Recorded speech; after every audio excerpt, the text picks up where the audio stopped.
Okay, so this next question should be relatively straightforward. Now, my advice is do not tick more than 3 boxes, okay, because you won't get marks for it.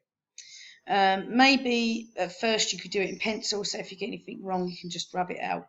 So it says tick 3 drawbacks, that's 3 disadvantages in terms of costs to banks introducing online banking. Now, if a company is going online, a bank's going online, shops or anything, they tend to close several branches down because if people tend to shop online from home, they actually don't go into shops. So some shops actually close down as a result, and they start to turn their businesses over online. So now, obviously, this will have a cost. Eventually, the company will save money in terms of staff because they don't need as many staff. They'll save money in terms of building costs because they won't need to pay rent or lease or purchase buildings, and they won't need security staff in every single building. So, but the initial costs will always be expensive.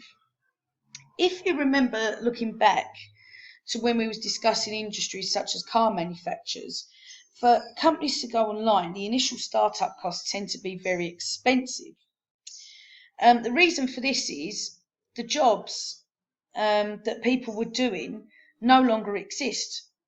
So that means if a bank was to close its branches, they don't need the staff in the branch anymore.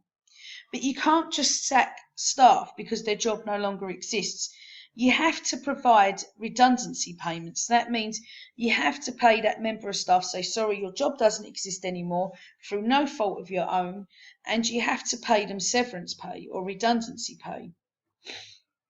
The next thing as well would be if a company's going online, they're going to need to design apps, they're going to need to design websites, they're going to need to purchase hardware and software to actually make these apps and these websites possible. And that is very expensive. So they're going to need to buy computers, they're going to need to buy the software to do it, and it's all expensive. Okay?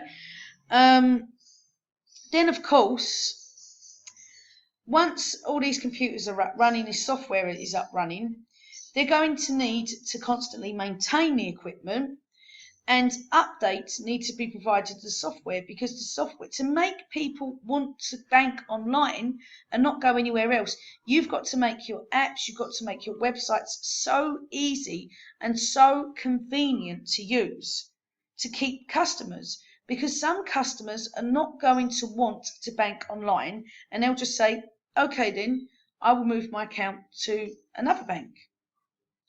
So hopefully that will help you look at this and hopefully help you. So remember, it's 3 disadvantages in terms of costs to banks to introduce online banking. Okay?